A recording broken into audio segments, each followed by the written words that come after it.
Mkutano mkuu wa Injili uliopangwa jina Iziro kwa ajili ya Kristo unaendelea vizuri maeneo ya pale Iziro, ukiwa ni mji mkuu wa jimbo lile la Uwelea Juu ni hapa Jamhuri ya Kidemokrasia ya Kongo. Mkutano huu ambao unaendeshwa na Union Mission ya Kongo Kaskazini Mashariki NECOM, ambayo kwa sasa inaongozwa na mchungaji Kahindo Chusa Dieudonné, uliweza kuanzishwa tarehe ile 10 mwezi wa Januari mwaka 2026, na mkutano huu unaendelea vizuri kulingana na taarifa zetu za habari ambazo zimekusanywa naye mwenzetu Jordan Kahesi kutoka pale Iziro. Akihojiana naye mchungaji Grace Muvunga, kiongozi wa idara ya vijana ndani ya Kibali Ituri Mission, alikuwa na haya ya kusema. Ndio, nimeonekana hapa Iziro mimi kama kiongozi wa vijana wa Waadventiste katika Kibali Ituri Mission, lakini vile vile ninapokuwa kiongozi wa mahubiri katika province hizi mbili, province ya Ituri pamoja na province ya Haut-Uele. Nimekuja hapa kwa sababu kumeandaliwa mikutano mikubwa inayoongozwa na union yetu ya North East Congo Union Mission.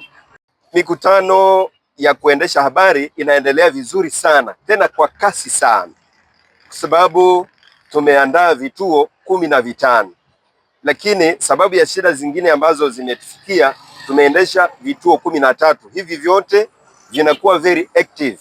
Kwa wowote ambao wananisikiliza, kufuatana na mikutano ambayo iko na inaendelea vizuri sana, ninaweza kukualika pia kuendelea kutuombea kwanza.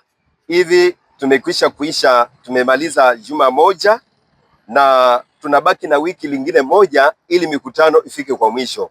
Ningelikuomba msikilizaji na mtazamaji ya kwamba uweze kutuombea ili mikutano iweze kufika kwa mwisho na wengi waweze kukubali mwito, waweze kuingia katika kanisa la Wasabato katika mji huu wa Iziro.